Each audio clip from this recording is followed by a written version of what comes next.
Okay. Hey, everyone. This is a special day. I've got a treat for you. I've got one of the candidates in my living room in Brooklyn. This is Janine Aquafredda. Hello. A realtor and an activist and a community contributor, and we'll hear more about that. And she's running for Borough President in Brooklyn. And so what I'd like to do is just, actually, you know what, Janine, you're right. Let's switch places. Okay. And then you can tell me and all the viewers all about your bio first, and then what led you to decide to run.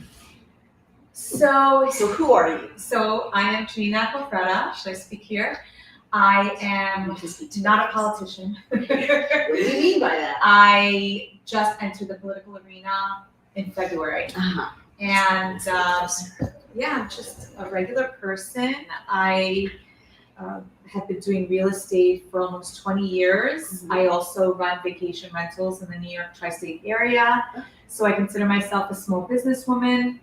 And, entered the political arena just in February after being asked for many, many years to run.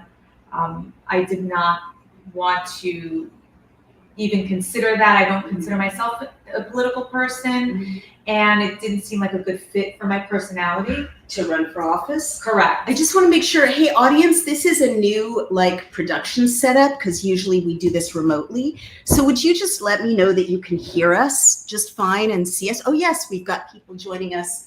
There was fun. Just say in the chat that the audio is good, that you can hear Janine. She's a very elegant, soft-spoken. I'm actually not. Not at all. I'm practicing my inside voice. I've been told I don't have an inside voice, so this is my inside. Maybe it's my tired voice. I do a lot of speaking. You don't have to practice your inside voice with us. So, oh, okay. Yeah. But let us know in the comments that the audio and the video are fine, and then keep talking, Janine. Yeah. So I've been asked for many, many years to run, because I am very active in my community, and but sort of under the radar. What is your community? Where in Brooklyn? So I live in Park Slope. Okay.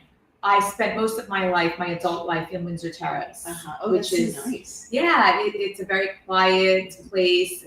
When I came to Brooklyn, because I've lived all over New York City, and when I came to Brooklyn, I had a decision to make it Park Slope or Windsor Terrace. And I chose Windsor Terrace because it was quiet. I ended up in Park Slope. Oh, wow. Okay. Yeah. So that's where I am now. But that's a very elegant part of town. So what are they facing in Park Slope that they don't already have? I don't mean to be like class war out of the gate, but. Well, it's interesting that you say that, because just the other night. Great audio, they're saying. Wonderful. Oh, great. Okay. So maybe I'll stay with my soft-spoken voice. Yes, okay. No, it's funny that you say that. Well, what are we facing, right? Because just the other night, I got home at 10:30, and I had to call a neighbor to come walk me from my car to my building. Gosh, that's so scary. Yeah. My office, because I'm sorry to jump in. Yeah, crime has gone up, or crime. Yes, crime has gone up. It absolutely feels less safe. My office, which is in the same neighborhood, was broken into last year 3 times. Oh my gosh, you mentioned that in your speech. Yes. We finally changed the door. A Park Slope in Park Slope. Wow. We finally changed the front door, and it was a good thing, because, and I think I mentioned this in my speech the other night, the 4th time they tried to break in, I was there alone. Yes. And they threw themselves, well, it was one gentleman on the 4th time, threw himself into the door. Oh my gosh, what time of day was this? 4:54. Oh my, broad daylight, everyone, in a honestly nice part of Brooklyn. Probably one of the best parts of Brooklyn. In other words, crime is everywhere in Brooklyn. Everywhere. Go ahead. So, and oh my gosh, you were there alone. There alone. On a weekend, during a weekday? It was a Friday. Okay. 4:54. Oh my gosh. If I'm not mistaken, and I don't think I'm mistaken, because I tell this story a lot, because the scariest part of this is that when I went, so of course I called the cops, but when I looked back at my security footage, he had walked by, seen me there alone, walked back, oh my gosh, unzipped his pants. No! You didn't tell this part at the fundraiser. This is terrifying. Yeah, and then came back and threw himself into the door. Oh my God, that is the scariest thing I've ever heard. Yeah. Yeah. Oh my God, I'm just 454. processing that. And that's, I've lived here my whole life. And then he threw his body at the door, like to break it open? Right. Because they had broken in 3 other times that way. And so what did you do? Good God. Well, I called the cops. But you didn't know if that guy was going to keep breaking in when you were calling the cops. I yelled at him. Oh, good for you. Good for you. That's the way to do it. I'm a native New Yorker. I yelled at him and I probably cursed at him and I was in fight mode. Good for you. Fight you mode. didn't freeze. No, usually I there's didn't freeze. Yeah, there are like 3 But ways sometimes to go. you should freeze. Sure.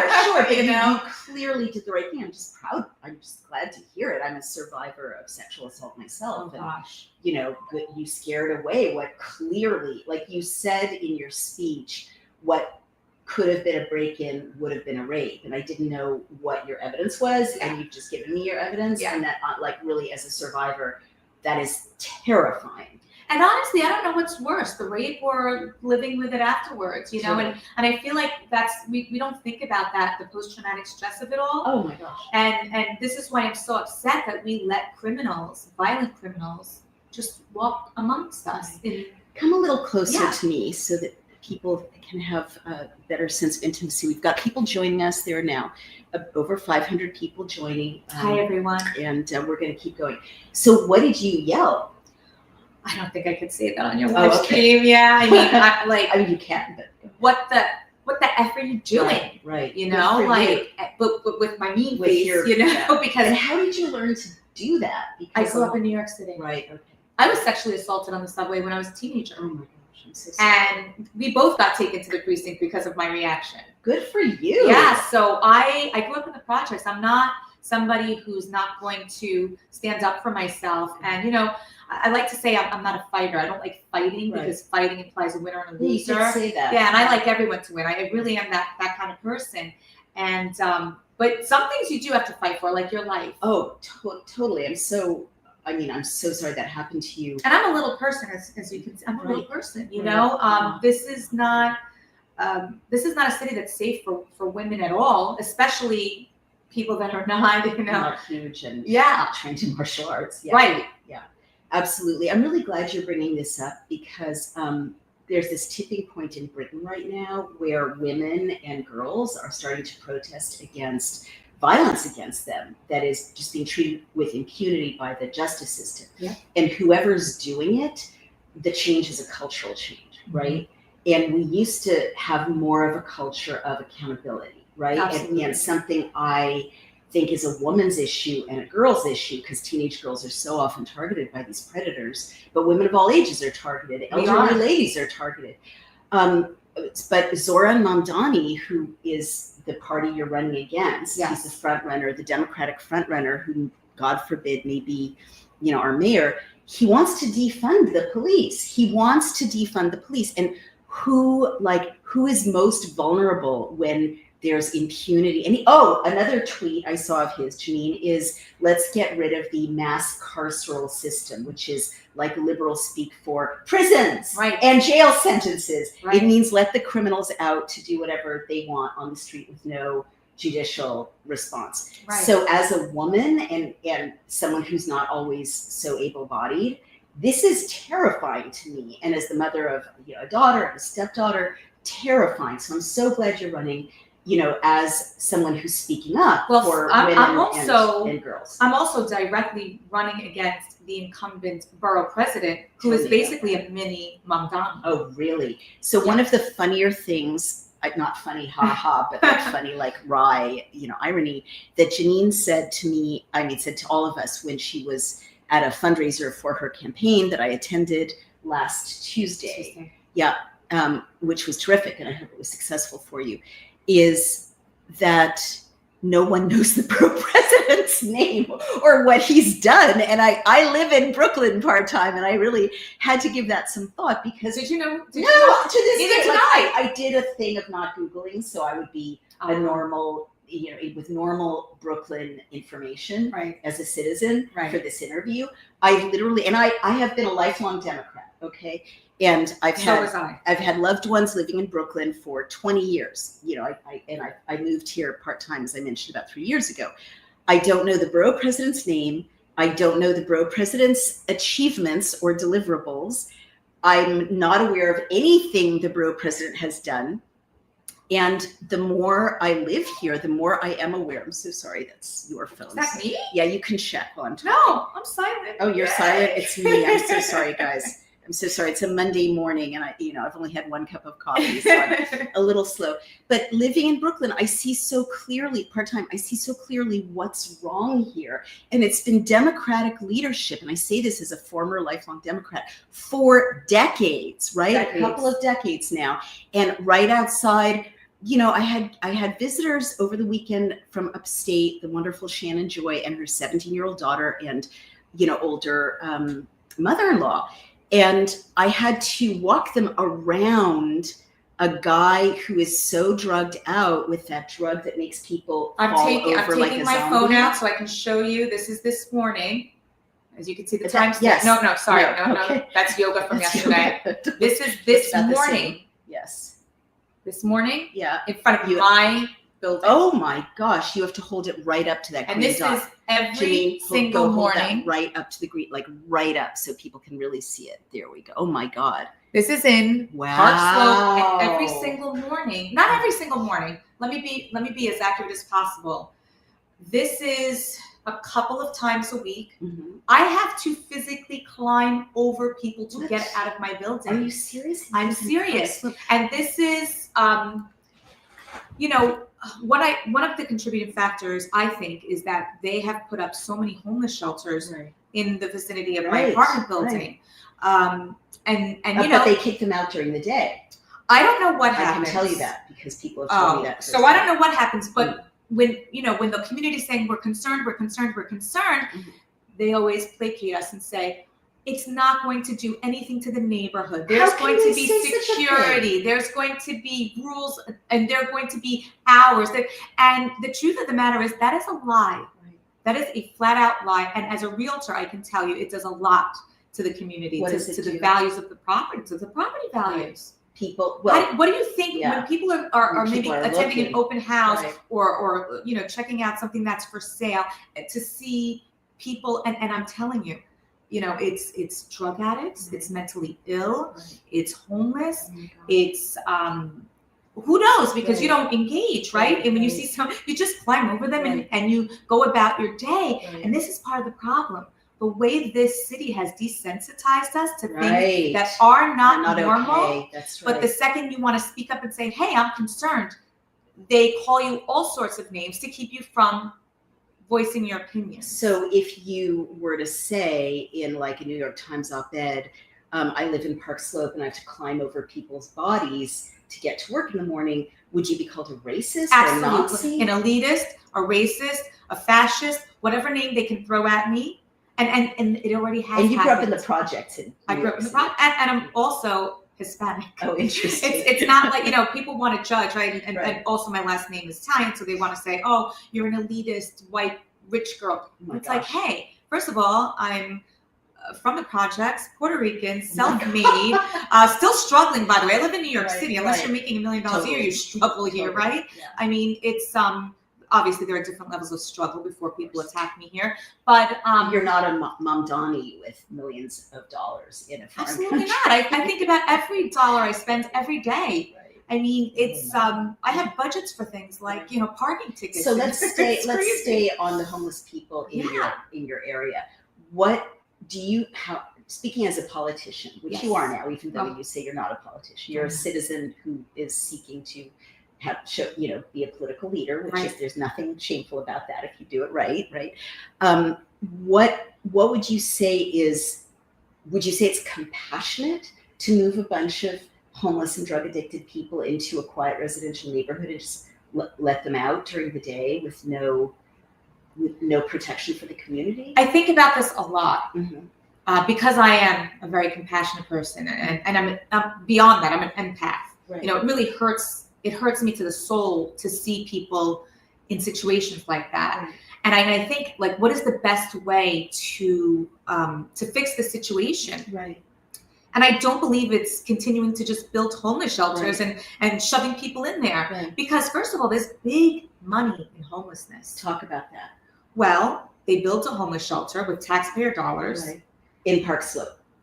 All over New York City. But especially Brooklyn. Like I go to Manhattan. I think we do have the most homeless shelters here out of all of New York City. Right. If not, we're second to the Bronx. Right. And they build these homeless shelters, Right. and somebody gets tens of millions of dollars in contracts to run them. Right. Yeah. Well, I've definitely noticed that. I just want to chime in to validate what you're saying. And I've heard it from other candidates, these grassroots candidates who happen to be running as Republicans, but they could be running as anything, right? Labels really don't count with these issues. They point out that poverty and homelessness and drug addiction are really institutionalized by these NGOs, and that they don't want to cure it, right? They don't want policies that, employ people, that get people off of drugs effectively, et cetera, because it's just a revolving door of millions and millions and millions of dollars, if not billions, in government contracts to the NGOs. And if they didn't have homeless people and drug addicted people, they would have to close their doors. Correct. I mean, when there are problems, right, you need people to solve them. Right. So these problems become people's political careers and jobs. Right. Absolutely. If everything was good, right, 50% of these NGOs and government roles would be gone. Right.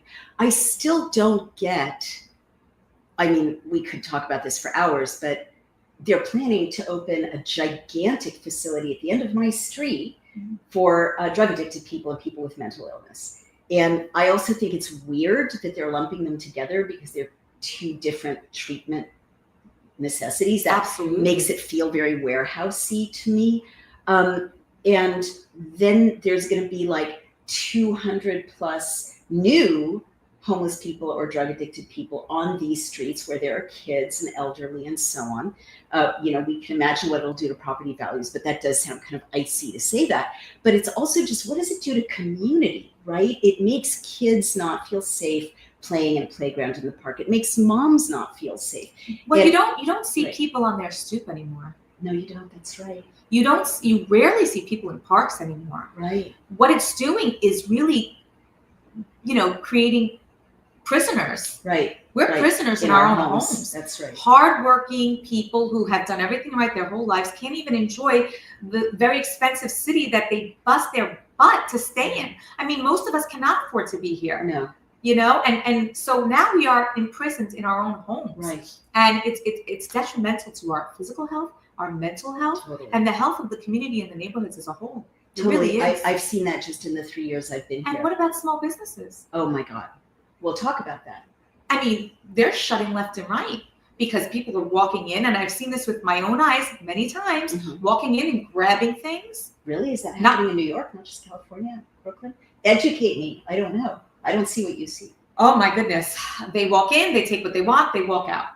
Seriously? Absolutely. Is that because of a change in policing or fewer police or just a breakdown of social expectations? I think it's people are just afraid to say no. Right. No, you're really onto something, Janine. I don't know if you've ever read this incredible book, which I highly recommend, called The Death and Life of Great Cities. No, but I probably should. You should. It's by a woman named Jane Jacobs, and she helped save Washington Square from having like a highway put through it, as I recall, and highways through all of Lower Manhattan. But she identified in the 60s, I believe, the things that make a city work. And one of the things, it's interesting that you're organically, as a daughter of the city, identifying them without, without having read the book. Right? But people sit on stoops when they feel safe, and eyes on the street is what she calls it. Neighbors looking out at kids playing in the street, which used to happen, doesn't anymore. But just neighbors looking out for each other, neighbors saying hi, good morning, create safety. Absolutely. And when you lose that, it's one step toward mayhem, that when those, 1,000 little bonds of community are torn apart because people are scared, or bad architecture, bad sidewalks, or, bad lighting, or other things that are fixable, but really the human element is so key. You have chaos and havoc. So you're saying, and I feel it, like when I first moved here, I was so happy because this is a chatty culture. And I'm a chatty person. And if you're willing to chat in Prospect Lefferts, you can make friends every minute when you go outside. I've kind of stopped wanting to chat with everyone because I don't know if they'll pull a knife on me. Yeah. Seriously. Yeah. And other people, I followed someone into the elevator and she got very, very nervous and she said, "Why are you following me?" Yeah, I was just about to say that even if you try to chat with somebody, they're Right. so closed off because they also don't know who you are. Totally. Because or what my mental health problems might our be or heads yours. are on a swivel 24/7. Absolutely. In literally in 3 years this changed. Oh yeah. And subways, I used to feel so safe taking them. My daughter, my stepdaughter, I won't name my kids because they don't like me to, but young people I know, everyone felt safe. Uber is having a wonderful time with all these drugs and homeless people on our streets because everyone takes Ubers. Uber is essentially running the city right now. Well, okay, so let's finish talking about the nameless borough president. Yes. What's his name and what has he delivered? So his name is Antonio Reynoso, and what has he delivered?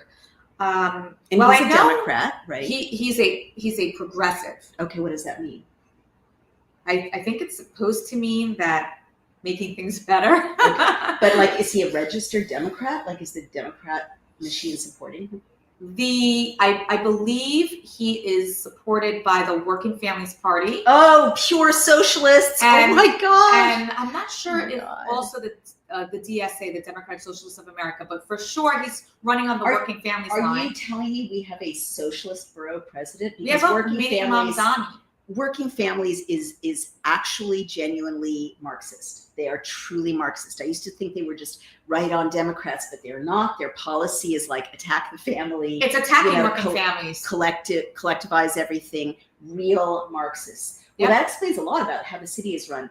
And then tell me, what has he delivered for my neighborhood and your neighborhood? Can you name anything? What's on his website? Oh. Well, so when I finally decided to say yes to running, it was because I looked on the official website of the borough president's office. Right. And there's a little arrow that says, click here to listen to what the borough president thinks makes Brooklyn so great. Okay. And he said, I love the community refrigerators. Oh my God. Where people can take food. Right. I love that when we can't afford to take a subway, our neighbors swipe us through. Oh my God, he didn't say that. I love that we get ourselves in good trouble. and the more I heard, the more my jaw dropped, and I'm thinking, Brooklyn, bridges, bagels, brownstones, pizza. I mean, can you think of anything else that makes Brooklyn great? Right? I mean, I literally could not believe, first of all, that this was on the official website. Second of all, it wasn't him speaking. He's literally calling for people to break the law by swiping. And also, it felt very depressed and depressing. Yes. Just to explain to people, the bright yellow refrigerators with food in them, in a way, they seem like a great idea, but also there are a lot of free food, supplementary food programs in Brooklyn, that are much more dignified. I mean, I don't want to see people, first of all, it's the dependence thing. Nobody wants to be dependent. Well, I was just going to jump in if I may, because we're so on the same page about this. Back to what Janine was saying about homeless, drug addicted people, to have that kind of anyone come by and take the free food is it's like how can I put it? It facilitates drugs and homelessness. There's nothing more facilitating you could do, for drugs and homelessness than to open a homeless shelter that kicks people out into the neighborhood at 10 a.m., which is my understanding in many of them, and then have these refrigerators where people just go get their stuff, and you don't, there's no EBT, there's no SNAP, I'm not saying the state intervention is everything, but I'm saying this is also not neighbors helping neighbors. It's not through a church. It's not anyway, I'm sorry. It's just a bad idea. And you can expect, and I see it, that drug addicted and homeless people will congregate where the refrigerators are. I've seen that in multiple cities. And it's like every solution that these elected officials come up with seem to kind of cancel out other solutions. Right? Let's just use the refrigerator, for example. Okay. Do you think the refrigerator stays closed? No. No. So what's your point? My point is, then they're screaming about the rat problem. Oh And my they're God, I forcing just us- saw a rat for the first And time they're forcing yesterday. us to buy these plastic bins and do things a certain way. You're getting $50 ticket because they're concerned about the rats. God. But it's just like everything is like, my God, you that's say you so care about this, bad. but then you do this, which Right. really makes this much worse. Well, but look at his agenda. That really makes me angry. There's nothing in it for people who work every day, people who pay their taxes, people who are concerned about raising their children, the playgrounds, the schools. There's nothing the uplifting. environment. There's nothing, that gives hope. There's nothing that makes you proud to live in Brooklyn Right. or want to come live in Right, Brooklyn or build a right. business here or invest here. Right. His first year in office, he spent his entire budget, $45 million What? on building maternity wards. Okay. Now, wait, you can't build that many maternity because I think it was 3. Because Black and brown women die at a higher rate. That's true. It is. However, is it at the time of delivery? No. Doesn't it start with access to health care? Yes. The way you take care of yourself through food and exercise. Yeah, they're treated exactly the same as white women in maternity wards, as far as I know. Well, It's we would about their hope. general We would health. hope. Right. But when I read that, I'm like, wait, wow, this doesn't sound like something for he the spent people. $45 million on 3 maternity His wards? entire budget. What were these maternity wards that didn't exist in neighborhoods? I'm not that didn't sure have if them? it didn't exist or they were revamped, but I will tell you this. Tell me how many women are giving birth in Brooklyn? I can't. Less than 2% Oh, of, wow. of the female population. Wow. I mean, this is, it just screamed policy. It just screamed political Janine, ideology. It's It a didn't scream handout solution. to, it's It a didn't handout scream to solution. healthcare. It's a handout to the hospitals. Well, we have to look and see where he got I those want to donations. see, totally, but also I want to see what those maternity wards look like, because I have given birth twice, and once in New York City, and you have to do a lot to get $12 million, or more, 15, 30, 45, 45 $15 million spent on a maternity ward. I want to know, were there no maternity wards? Like, I know a lot about childbirth. I wrote a book about it. And women are not, like, very few women are dying because they can't get to a maternity ward in time, right? Brooklyn is served with many, many, many hospitals. So maybe he opened them in Black and brown areas where there weren't enough maternity wards and women were dying en route. But you're right, that's not the but it didn't cause of mortality. And it could be a small part of it, Right. but it's not the It's not the entire solution. picture. And I think, that money, in my opinion, could have been so weird. staggered in different ways to help the same cause. It just felt very politically motivated, Right. and like an Band-Aid. ideology instead of a solution. It's not much of a campaign deliverable. Maybe he's trying to appeal to women. Because we do have more women. Janine, are you saying the borough president took the entire budget for Brooklyn and spent it on one thing? Yes. That can't be true.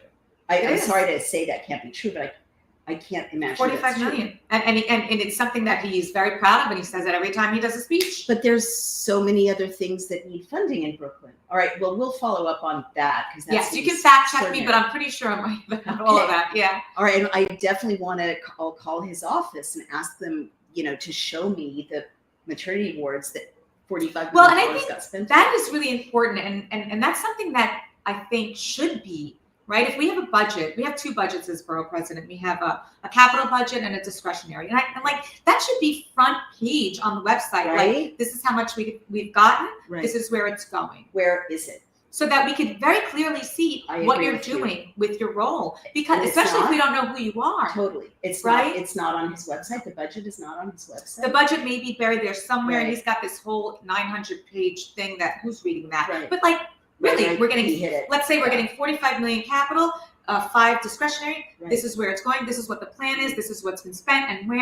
I think that the people of Brooklyn deserve to know that. I totally agree with you. So if you are successful and you're elected Brooklyn Borough President, first of all, what will you do with your demanding real estate business? Oh, that will have to be pushed to my team. I mean, there's no You way I have can to. do. I can't even do it now. Campaigning. I mean, I simply can't. Right. This is a full-time job, and if I am going to be the kind of borough president that I want to be, that the people of Brooklyn deserve, it's literally going to be 24/7. Right. If I'm not actually out there, I'm going to be thinking about what I'm doing the next Right. day and the next day. And what from your life as a small businesswoman in Brooklyn who has made all your own money, right? Yep. Which I, as a small businesswoman in Brooklyn, admire a lot. Thank you. What It's would not you easy. say? No, exactly. What would you say small businesses don't have in Brooklyn first? And my second question is going to be, what in your life of running a small business prepared you to run a borough?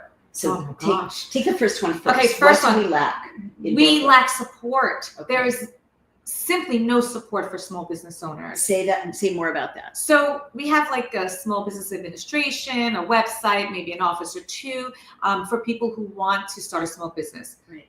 Those are not even helpful. No. If I'm being Why honest. Not? It's just simply it's like handouts on the internet. It's like, no, what do we need money. Right. And a lot of these people don't need loans. They need grants, but whatever, small business loans. But then once you have the business, right, where's the support? Where's the advertising? Where's the marketing? Just thinking that. None. And no we have money for advertising, no money for marketing. No. And we have the infrastructure. We should be, if there is a small business on a block, we should be promoting that small business in the bus shelters, on the subway platforms, on the Link NYC systems. Right. Instead of these big corporations, let's advertise the local businesses. The Borough President's office should be giving small business support. Totally. These small business owners, they not only create jobs, they employ themselves. Right. That's true. So these are not people that are drains on society. These are not people who are asking for anything. These are the people that have to pay for their own health insurance, their own rent, their own business insurance, their employees, and all the taxes that come along with that. They contribute a lot to our neighborhoods. Without them, we would be without services. We'd be reliant on, billionaire tech companies like Amazon, Uber, all these places to deliver us our food, our services, our products. Right. And we would lose what makes Brooklyn and New York really special. We would be just like Dallas and just like New York was after the pandemic, just, chain after chain after chain. And I don't think we want that. We don't want that. And people don't have autonomy and the ability to grow and employ others and get big if they're just working for some giant corporation. I just want to jump in and say, as a female small business owner who lives part-time in Brooklyn, I was accosted by, and there are over 1,200 people watching, so this is something that even people who don't live in Brooklyn or in New York recognize as, incredibly impactful. The Democratic Assemblywoman had a table outside of the subway system, and I said, I'm a small business owner in Brooklyn. What have you got? And they literally handed me a program to get me a government contract. And I'm like, I don't make things that I can get a government contract All for. They have are handouts. Exactly. Either it's a paper handout or it's an electronic version handout. Totally. It was literally like the mafia. It was like, if you align with Democrats, we'll cut you in to this machine that funds everything. And that was just so gross and corrupt. But they didn't have, what I've noticed, Janine? Tell me what you think of this. In this area, there aren't a lot of post boxes. There aren't a lot of the post office itself. People are working hard, but it's so slow, such long lines. It's very hard to run a business. There aren't a lot of there, as you said, there's so many ways to advertise on the sides of buses, in the subway. There's no affordable advertising. The woman I buy my patties from around the corner, Megan, she's a hardworking small business owner. She's from Jamaica. She's employing 2 or 3 people. She works from like dawn till dusk, cooking, selling. She follows all of the gazillion regulations for food handling in New York. And she is putting posters on lampposts, probably against some whatever, to let people know she exists. And meanwhile, Uber and Airbnb have all the budget in the world to fund candidates. And and they are. And when you look on the, on the ads that New York City and Brooklyn could give Megan, there's nowhere for her to even a little, I'm sorry, like in Europe back in the day, you would have a kiosk and Megan could put up her poster on the kiosk and people in the area would know, oh, those are the best Jamaican patties in town. Nothing. There's nothing. But what they do to Megan Yeah. is they'll randomly walk into her business and find a reason to find her. Oh my God, Or look on her sidewalk and see if there's one little piece of paper flying around so that they can write her a ticket. Oh no. This is what they do to small businesses. And they go after the mom and pops. They're not going after the big companies that are, they're going after the little guys. And it's wrong. Well, it's part of the huge wealth transfer going on right now in Brooklyn and New York. Right. All right. So those are is there anything else that small businesses, in addition to advertising, support, loans, need? Maybe input, right? Does this guy even meet with small business owners? I don't know. I don't think so, because I am meeting with small business owners. Every day I'm going into 3 or 4 different neighborhoods. Can I put my poster up? Let me talk to you about the challenges. Well, because that is a big part of my platform. What are you hearing from a small business? They have no idea who he is. Wow. And what are they saying their problems are? Exactly what I just said. They don't support us with advertising. They're always in here trying to give us tickets for something. Wow. They don't bring any business to us. In fact, they hurt business with these open streets and taking the parking away where there's city bikes in front of there. Which is, by the way, Uber's policy. I found out Uber donated $450,000 to run against some of these grassroots candidates. And I found out that Uber and Airbnb are really funding a lot of what's going on with the Democratic machine in Brooklyn and probably New York as well.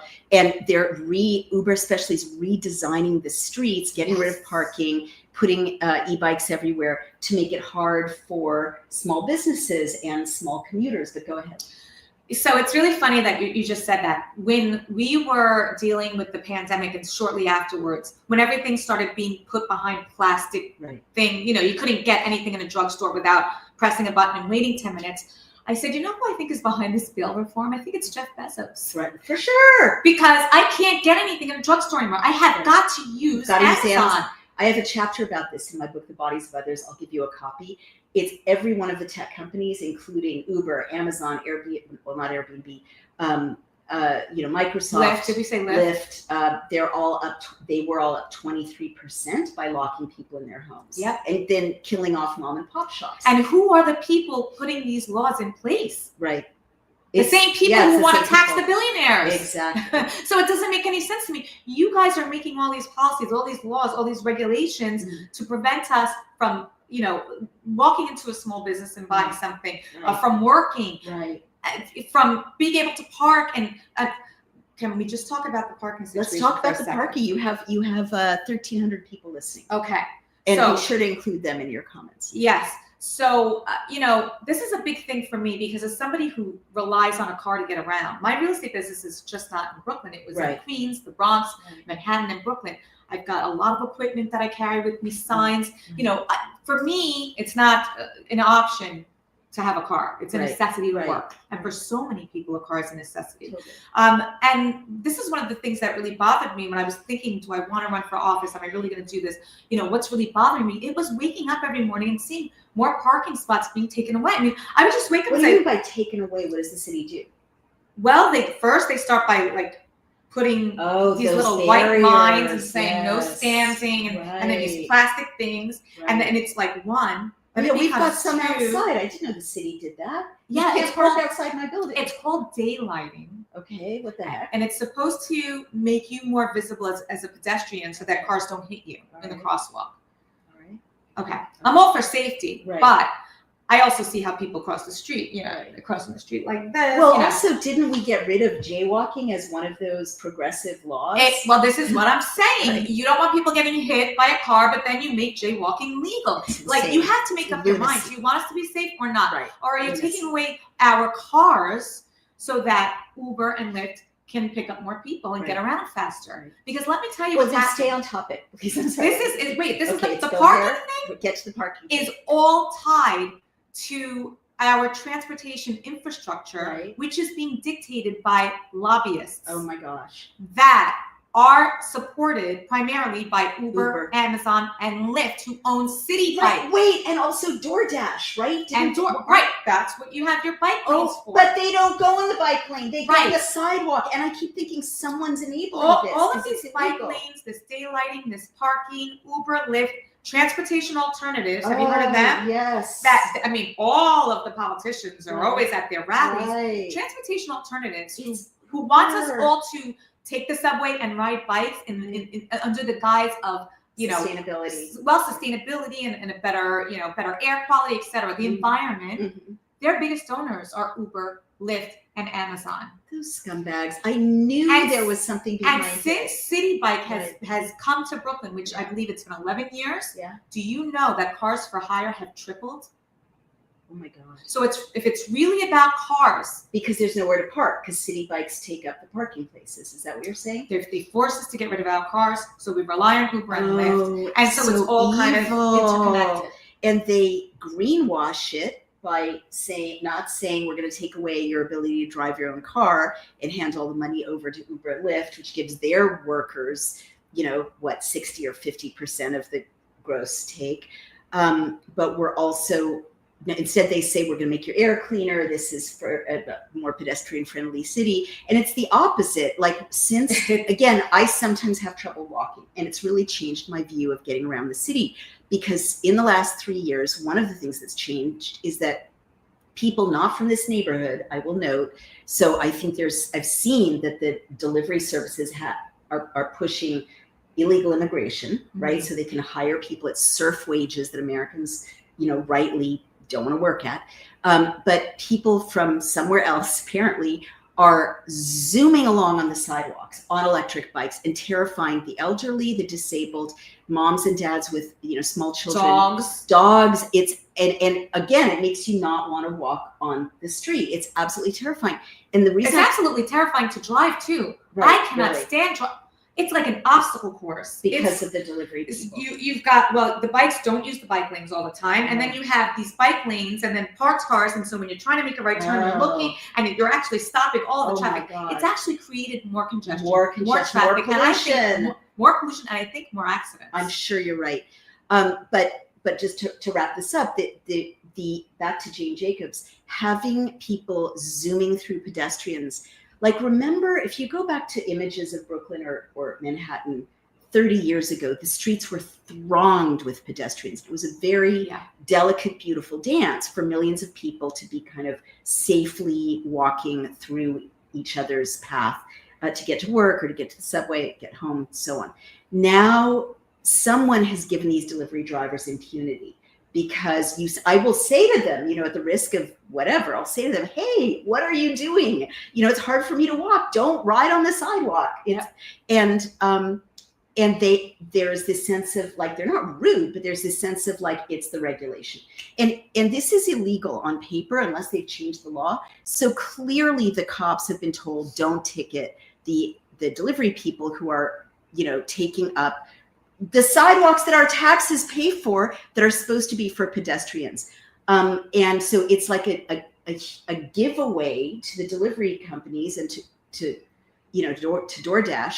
And then the actual streets, it sounds like, and the parking spaces are a giveaway to Uber. And they're corporate squatters. They don't pay for these spaces. They don't pay for them. No. So what do they give? I mean, do they pay taxes to the city? No, they run the program.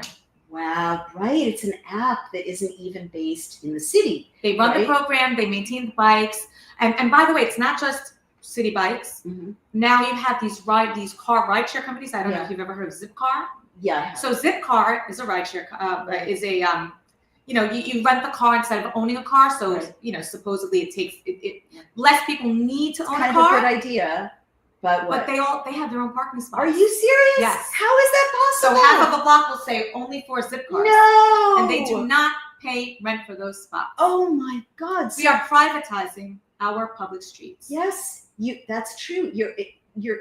These companies are turning New York and Brooklyn's streets and sidewalks into part of their app, into their money making. Yeah, I hate them. And this is allowed by the same people who want to take away all of your abilities to navigate the city comfortably and safely. Oh my God! And let me just add, who in turn are funding their campaigns against grassroots candidates like Athena Clark, no doubt like you. So that's really shocking. We have lots of comments. 1,300 people are watching, says Netta. Hi, Netta. Well, I'll read things. it's some of my good friends. Hi, everybody. Oh, Vonda Grubb, funny name. I'm sure it's a handle, says, are you allowed to have a gun in New York City? I don't believe so. Mm-hmm. Unless you are a small business owner, then there may be exceptions for that. It's my understanding from my past that you can, under certain circumstances, but have to go through a lot of hoops to register it. Yeah. All right. Have Janine on more often, says Roscoe. My old friend Roscoe. She's wonderful. I agree. Well, I don't agree with Roscoe's commenting on minority women dying in childbirth. It is true. Roscoe, respectfully, it is true and it's bad, but I'm with Janine that it has to do with things like not having access to doctors checking on preeclampsia, like more routine care. Right, routine care before becoming pregnant. And perhaps afterwards, right? Mental health could be, but just overall health is worse. Overall health. Yeah. Overall. And those are things that we have good solutions to that I'm not seeing implemented in Brooklyn. And Roscoe's complimenting your dress. If that's not Chanel, it's fooling me, Janine. It is Amazon. I was going to say, I know Janine a little bit. She's not going to be spending her hard-earned money on a Chanel. It looks great. No, listen, I have a Chanel or two, but I don't wear them. You save them for special occasions. Well, I'll wear them outside of New York City. Oh, right. Oh, my God. I don't even carry a purse anymore. You don't want to be a I sold half of my handbags on eBay. Oh, my God. I do not feel safe wearing jewelry. You know what? I've started subliminally not wearing jewels on the subway. This was given to me by my mother. I'm pretty sure it's $10. Right. These are Amazon. I mean, no jewelry, nothing. The bag that I walked in with is a shoulder bag from 20 years ago. I do not feel safe wearing anything of value or really having anything of value here. No, that is such a tell. Let's go back. So you've talked about the parking spaces. Yes. You've talked about the homelessness problem. You talked about small businesses. All right. So now answer my question. What is it about is it 20 years building up your own small business that equips you to run a city? Oh my goodness. Well, I know about lack of resources, right? We're always crying here that we don't have money, that we don't have resources, which is a lie. We have plenty of money and resources for the things that the government think are important, right? But I know how to build something from nothing. Right. I know how to make things happen. Go ahead. I know how to navigate. First of all, as a realtor, we are so heavily regulated. Our clients, they have to go through hoops with HPD. So you know about I know about city agencies, government That's agencies. I've had to navigate all that stuff. And then with respect to the borough president's responsibilities and power, because it's not a legislative role. I'm not a lawmaker. Right. Interesting. Yes. What is the role? Mostly land use and zoning. No kidding. Real estate. Oh my gosh. Guys. I mean, we're nonpartisan. We disclose that we help Athena Clark with her content on a professional basis. But land use and zoning is our big thing. But that is pretty cool that you've got a lifetime of experience in land use. So what would you do? What would you give? Lifetime. Well, what would you give the people of Brooklyn that is different if you were successful in becoming borough president? In terms of land use and zoning. Okay, so I don't believe that building is the solution to housing affordability. Interesting. I don't. Say more. We have plenty of empty apartments in Brooklyn, tens of thousands. That's so weird. Absolutely. Why? Because people are afraid to rent, because there are no landlord protections. Then why aren't rents cheaper? There are many reasons why rents aren't cheaper. First of all, there is more demand than supply. I mean, even though that should make there's more demand than supply. So we do need more housing. Right. But we have housing that we could loosen up. Okay. There are repairs that can be made to apartments. Landlords are keeping them empty because they're not making money. This will exacerbate the rent freeze and all that talk will exacerbate that problem. Smaller mom and pop property owners. They don't want to rent because they're afraid they're going to get a bad tenant and then Right. end up Never in get them housing out. court, Yeah. right? So we can reform housing court. We can make repairs to the apartments that need repairs. We can work something out with the bigger landlords. We're not rent freezing. Make sure that they have the money to fix the apartments. Right. Do we need to do a certain amount of building? Yes, we do. Mhm. But the truth is that unless it's 100% affordable, Mhm. it will exacerbate the problem as well. So if we do 10 affordable units and 50 market rate units, Mhm. you're essentially making 50 more units that become available in the future higher. Okay, so what's your solution? My solution is to reform housing court, which is not done Okay, by the borough totally. president, But right? in terms of building, what would you build? What Well, would you let people build? You've got to build affordable housing, and But affordable how housing. do you get developers to make it affordable? Well, that's tricky, right? You're going to have to give them Oh, stuff, I see. but Concessions. you have to give them concessions. You have to give them tax breaks. Right. You have to give. Otherwise, why would they do business here? Totally. All right. Well, I hear you. I'm shocked, but it kind of makes sense that they're empty apartments. Tens of thousands. And so if landlords release those, so landlords are sitting on them because they're afraid of getting bad tenants, or That's one part of it. okay. The other part is they simply will not make money releasing the units Why? Though? because some of these units need to be repaired, I see. and the cost of repairing I see. is too much. I see. It just doesn't make financial sense for them. Well, I know there are other programs in other cities that have subsidized or given landlords or programs. owners, incentives to renovate. That would be good for us. We've got a lot And of we beautiful should be giving those infrastructure. things to good landlords who really want to make And the owners, improvements. right? And owners, absolutely. We give these things to these luxury developers. We give Right. them grants. We give them Right. tax incentives. We give them all sorts of things, and they don't even live here. So one reason I'm surprised you didn't mention that apartments are empty, from what I understand, is also that oligarchs in Russia and China like to stash their money there. Well, yes, that is, but Mhm. they have a right to do that. You have a right to, we have a lot. One of the big things, and this was mentioned by another realtor, and people laughed at him and said, "This is never going to happen." Mhm. But I'm seeing this with my business when I was, up until a few months ago. Mhm. There's a lot of foreign money coming here, Mhm. and people are buying what we call pieds a terres, Right. a place to stay when they're in New York City. Right. They have a right to do that. No, I'm not. Is saying they don't. that taking units off the market for someone else? If you have Probably $5-6 high-end, million, yeah, yes, very but who high-end. has that kind of money? So really, it sounds like your policy, which these are very well thought out policies. I have to say, I can't challenge anything you've said about zoning for sure. It sounds like they mirror your approach to small businesses, right? Yes. Your policies would make it easier for hardworking people to get on the property ladder, to protect their property, to invest in their property, to help it grow. Is that? Yes, and the other part of this is, we are a 70-30 borough. 70% of the people that live here rent. Wow. I want to flip that. Right. I want it to be Nice. 70% ownership and 30% renters, so that people have housing stability. And there is a path to home ownership that a lot of people just aren't aware of. What is it? Well, the city gives away $100,000 What? for first-time home buyers Are in you New York serious? City. What? Yeah. It's the first-time home buyers down payment assistance program. Oh my God. Not a lot of people know about it. It was paused during the migrant crisis. What is the word, income restricted? It is. Okay, Yeah. yes, it should be, I guess. Yeah, if you're yeah. getting $300,000. But it's there. Amazing. Yeah, it is. And we can build, instead of building rentals, we can build. That money is free and clear.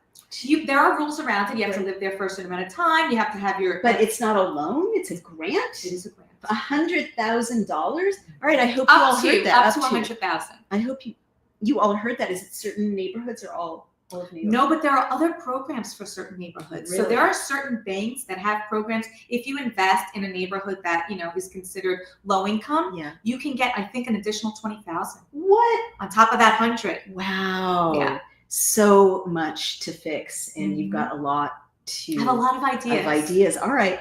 Well, we're running to the end of our time. Unfortunately, I could talk to you all day.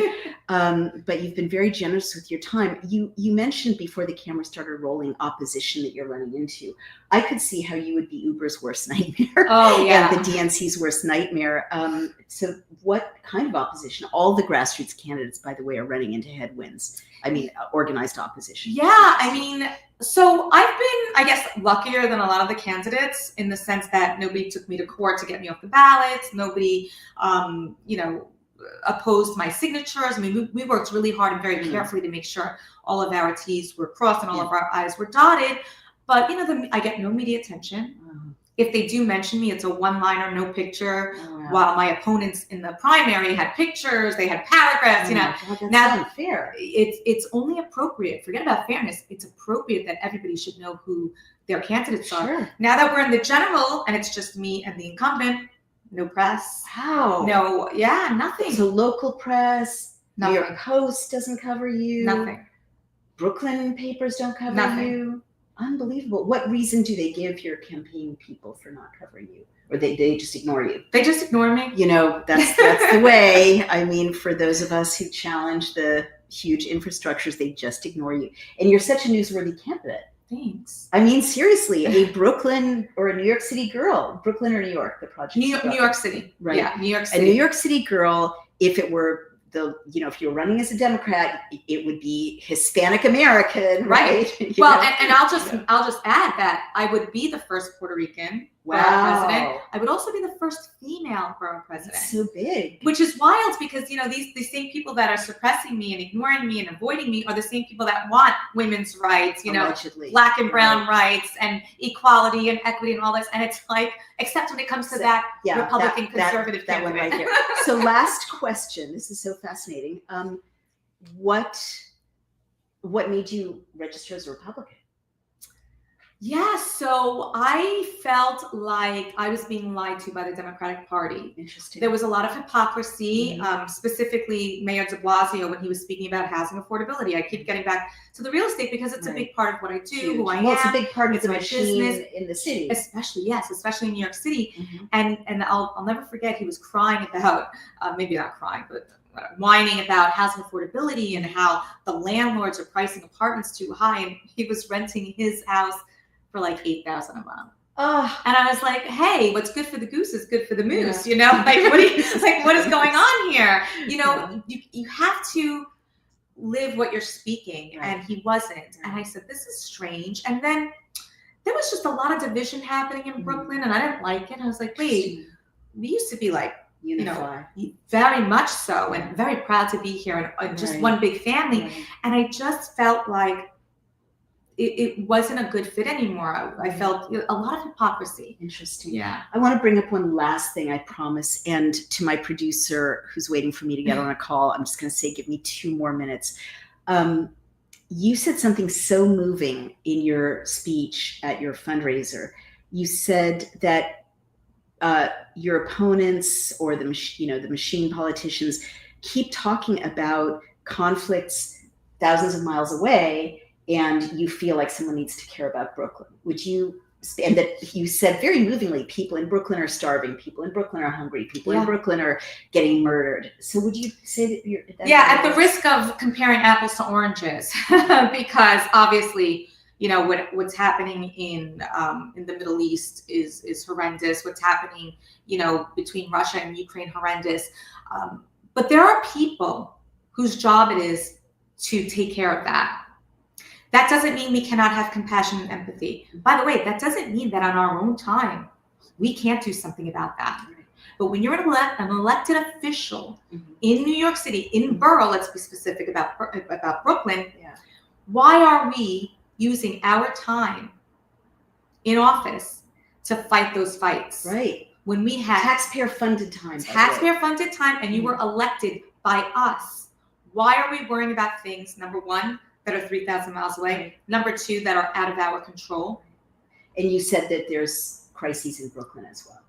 Every time you open your eyes, if you open your eyes, if you're not just walking by them and stepping over them, if you're not so desensitized that you're accepting this as normal everyday life, it isn't. People shouldn't be living on the street. People shouldn't be cracked out on drugs all day long. People shouldn't be, mentally ill and hurting themselves and hurting others. people are starving here. People are about to lose everything. People that have worked their entire lives and done everything right, they're one bad week away from being homeless. Well, and nobody cares about us. Are you going to care about them? I'm going to care about everybody in this borough.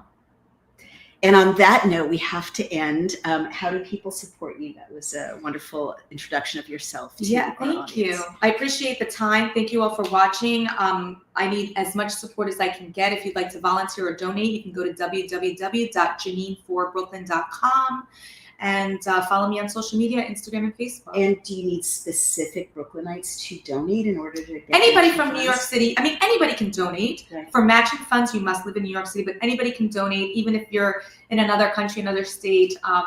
You know, I could buy T-shirts or something with your donation. But I would encourage people from other states to donate, because what happens here? Well, listen, when New York City, and I'm stealing this, when New York City sneezes, the rest of the world gets a cold. That's for sure. We are the capital of the United States, in my opinion. Yep. And what happens here is going to set a precedent for what happens throughout our country. Indeed.